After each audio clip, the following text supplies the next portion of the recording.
안녕하세요.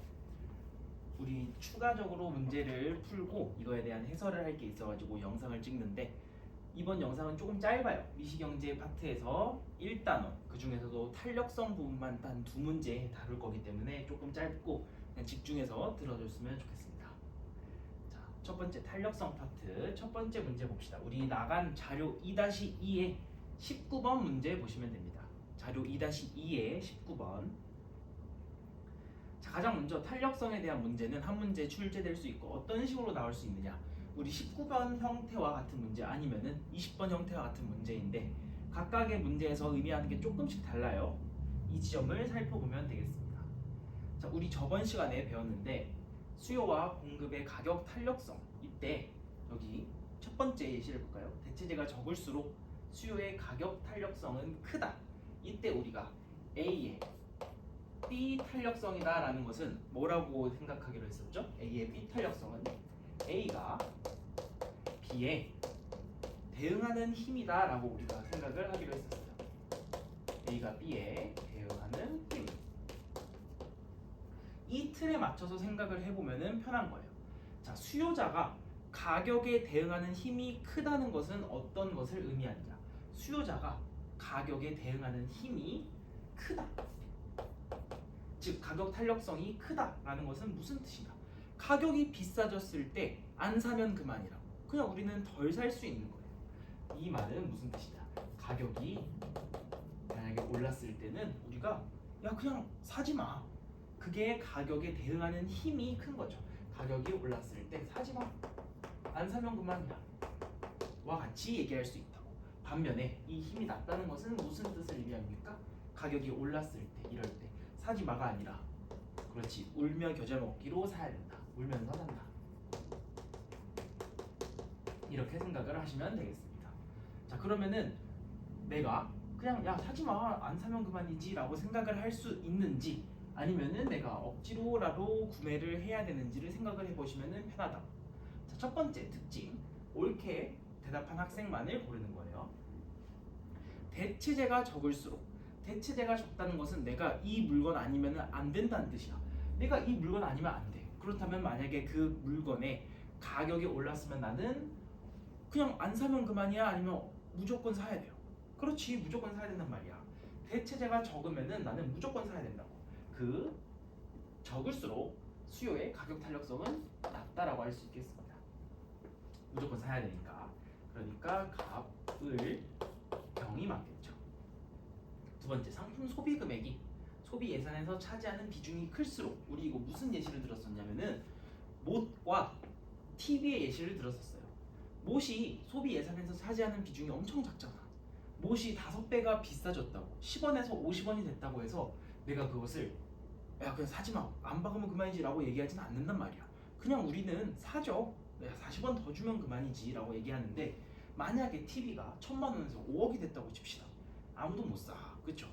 그것처럼 소비 예산에서 차지하는 비중이 클수록 그냥 우리는 안 사는 경향이 있다고. 이럴 때는 차지하는 비중이 클수록 안 사면 그만이야. 그러니까 가격 탄력성이 더 크다라고 얘기를 할 수 있겠죠. 맞으니까 우리 값과 을 중에서만 생각을 하면 될 것 같아요. 자, 어차피 여기는 똑같으니까 여기까지만 확인하면은 답이 도출이 되겠죠. 자, 생산 기간이 짧고 저장이 용이할수록, 이번엔 공급의 가격 탄력성이네. 공급자가 가격에 대응한다. 이때는 상황이 조금 다르죠. 어떻게 생각을 하면 되겠는가? 우리 공급자도 옆에다가 바로 적어봅시다. 가격이 올라갔을 때 지금이 기회다 하고 많이 팔 수 있어야지. 많이 팔 수 있어야지 우리가 대응하는 힘이 더 크다라고 얘기를 할 수 있죠. 많이 더 판매.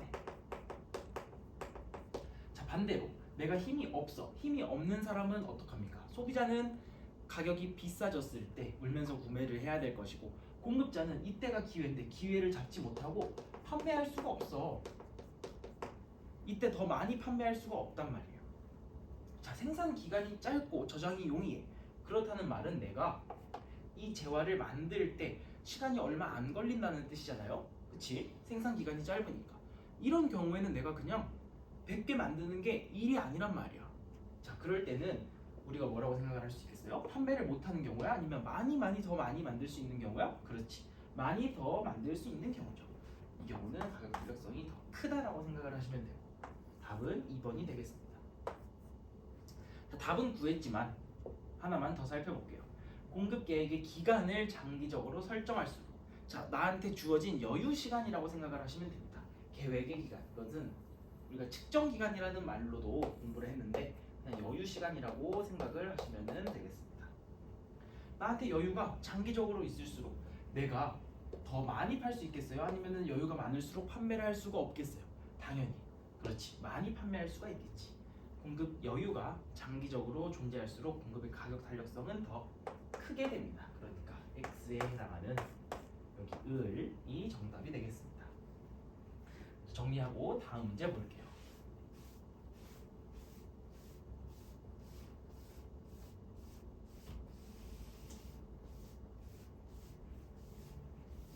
자, 2-2의 20번. 자, 이번에는 우리가 정의를 써야 되는 문제예요. 원래 모든 문제는 다 정의를 기반으로 하지만 우리가 정의를 바탕으로 특징을 나타내서 좀 더 외우기 쉽게 생각을 하자고 했던 거였어. 자, 그러니까 우리는 반드시 탄력성의 정의를 까먹어서는 안 돼요. 탄력성의 정의. 자, 수요와 공급 탄력성이 있을 텐데 지금 일단 생각을 해봅시다. 일단 애초에 탄력성이라는 것이 어디서 왔는가? 자, 탄력성의 정의는 수요면은 수요 곡선에서 따지는 거고 공급이면은 공급 곡선에서 따진다 뿐이지 정의 자체는 간단합니다. 가격이 얼마나 변했는지로 나누는 거야. 무엇을? 지금까 가격 변동률이 분모에 있겠고 분자에는 뭐가 있다? 거래량 변동률이 있습니다. 거래량이 얼마나 변화했는데를 우리가 거래량 변동률로 나타내죠. 거래량 변동률을 가격 변동률로 나눈 거다. 만약에 이 두 숫자가 똑같다면 탄력성이 이때 1이 되고 그것을 우리가 단위 탄력적이라고 한다. 자, 이럴 때 그러면 우리가 이 정의를 쓰면 된다는 것을 빠르게 파악을 할 수가 있어요. 가격이 변동했을 때 소비 지출이 어떻게 변했는가? 소비와 관련된 거네? 그렇다면 이 문제에 대한 거는 수요의 가격 탄력성이 되겠지 라는 것까지는 생각할 수 있는데 우리 문제가 있어요. 뭐냐? 소비 지출 변동률이 나와 있어. 우리가 구해야 되는 것은 뭐예요? 그렇지, 거래량 변동률이란 말이야. 그러면은 여기서 어떻게 거래량 변동률을 알 수 있느냐? 어떻게 알 수 있겠어요? 소비 지출이 어떻게 나오는데 가격에다가 거래량을 곱하면은 나오는 거잖아. 그러니까 우리가 소비 지출 변동률이라는 것은 가격에다가 거래량을 곱한 게 소비 지출이니까 이 두 숫자를 바탕으로 30영 이런 것을 바탕으로 우리가 거래량 변동률을 뽑아낼 수 있겠구나라고 생각을 하시면 됩니다. 거래량 변동률을 맨 아래다가 적어봅시다. 자, XJ의 경우 가격이 30% 올랐어. 30% 올랐는데 내 소비 지출이 전혀 변하지 않았다고 합니다. 내가 쓰는 돈은 똑같아. 가격은 비싸졌는데 내가 쓰는 돈이 똑같다라는 것은 무슨 뜻이냐? 거래량이 줄었다는 말이죠. 내가 구매하는 양이 줄었으니까 그러겠지. 이때 거래량 변동률을 0일 때 약 마이너스 30% 정도 된다라고 생각을 할 수가 있어요. 여기서 잠깐 참고 탄력성이 지금 현재 수능에서는 출제가 되지 않고 있는데 바로 이 부분 때문에 출제가 되지 않고 있어. 왜냐? 자, 실제로 가격이 30% 올라가고 예를 들어서 오른쪽에 빼서 잠깐 설명을 해봅시다. 가격이 100원에서 130원이 돼요. 거래량, 내 구매량, 그냥 구매량이라고 적읍시다. 직관적으로 구매량이 10개 30% 줄어들면 얼마지? 그렇지, 7개죠. 자, 이렇게 됐을 때 내 이전 소비 지출, 이전에 있던 소비 지출은 얼마입니까? 뭐 100원이라고 치면은 이때는 1000원이겠죠. 근데 소비 지출이 변하지 않았대며 진짜 변하는지 안 하는지 봅시다. 가격이 30% 오르고 구매량이 30% 떨어지면은 실제 내 구매 금액은 얼마가 됩니까? 910원이 돼요. 뭐야? 그럼 30%가 아니잖아 라고 생각을 할 수 있는데 우리 단위 탄력적, 여기 미리 필기를 해뒀죠. 단위 탄력적의 다른 정의가 무엇이냐라고 하면은 판매 수입이 변하지 않는 거야. 소비 지출이 변하지 않을 때 우리는 단위 탄력적이다라고 얘기를 한다고. 그러면 도대체 우리는 뭘 따라가야 되나요? 거래량 변동률과 가격 변동률이 둘이 같으면은 소비 지출 변동률은 0일 수가 없어. 0일 수가 없는데 단위 탄력적의 또 다른 종이가 소비 지출 변동률이 0인 거래. 이게 무슨 말이냐? 이게 왜 그런 문제가 발생하느냐? 요 숫자가 크기 때문이에요. 이 두 숫자가. 이 두 숫자가 0.000001%라고 쳐보자고. 그러면은 이게 차이가 나겠어요? 그치? 그러면 차이가 안 난단 말이야. 이 지점 때문에 원래는 우리가 미분의 개념이 들어가야지만 정확하게 판단을 할 수 있는 게 탄력성인데 고교 과정에서 그걸 출제할 수가 없으니까 그냥 이 경우는 관용적으로 거래량이 마이너스 30% 똑같이 변한다라고 치고 단위 탄력적이다. 실제 계산하면은 소비 지출 변동률은 0이 아니지만 이 경우도 그냥 우리가 하나의 뭐 영어 단어처럼 영어 어떤 문장처럼 그냥 외우면 됩니다. 소비 지출 변동률이 0이면 단위 탄력적이다. 자, 여기까지 되셨죠? 자, 그 다음에 Y제 봅시다. 시장 가격이 20% 비싸졌어. 더 비싸졌네. 근데 내가 내는 금액도 총 금액이 20% 비싸졌다는 것은 무슨 뜻이냐? 거래량은 그대로다. 내가 구매하는 양이 그대로였다. 그러니까 당연히 1.2배가 됐겠지. 자, 이때 거래량 변동률은 0입니다. 마지막 Z제 확인해 봅시다. 시장 가격이 싸졌는데 근데 내가 내는 돈은 더 많아졌다 라는 것은 무슨 뜻이야? 가격이 낮아졌는데 내가 내는 돈이 더 많아졌다. 내가 그 재화를 훨씬 더 많이 구매하기 시작했다. 뭐 그냥 두 개를 어떻게 계산하면 되겠지만 일단 30%보다 더 사야 되는 것은 확실하죠. 30보다 훨씬 더 많이 사야 된다. 거래량 변동률. 자, 그러면 이제 거래량 변동률을 다 구했으니까 요 정의에 맞춰서 생각을 해보자. 자, 이때 탄력성 얼마가 나옵니까? 가격 변동률. 이때 그냥 부호는 생각하지 않아도 돼요. 30, 31이니까 이때는 우리가 단위 탄력적이구나. 아까 얘기했듯이 단위 탄력적이구나 라고 생각을 하시면 되고, 자, 이때는 분자가 0이니까 계산을 할 필요가 없죠. 무조건 0이지. 이럴 경우에는 우리가 완전 비탄력적이다 라고 얘기를 합니다.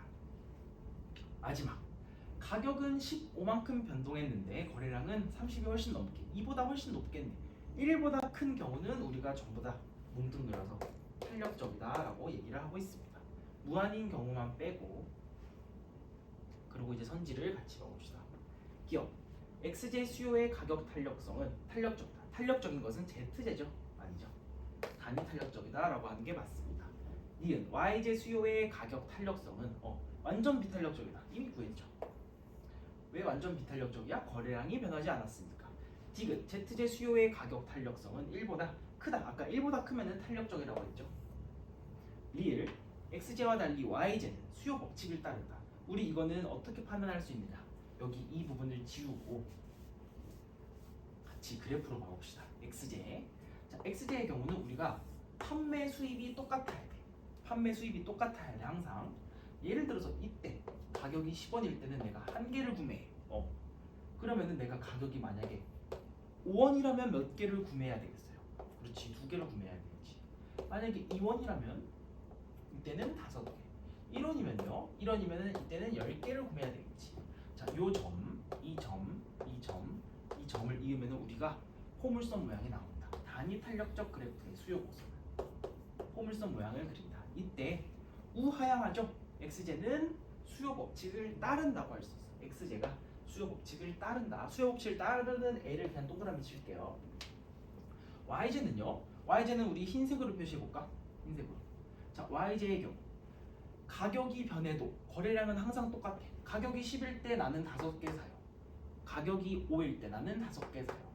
가격이 2일 때 나는 5개 사요. 가격이 1일 때 나는 5개 사요. 이때 그래프는 어때? 그렇죠. Y의 수요는 직선이란 말이야. 자, 이 경우 우하향하지 않죠. YJ는 수요 법칙을 따르지 않는다고 표현하는 게 맞습니다. 자, 여기까지만 하고 우리 다음 영상 거래와 잉여로 볼게요. 네, 고생하셨습니다.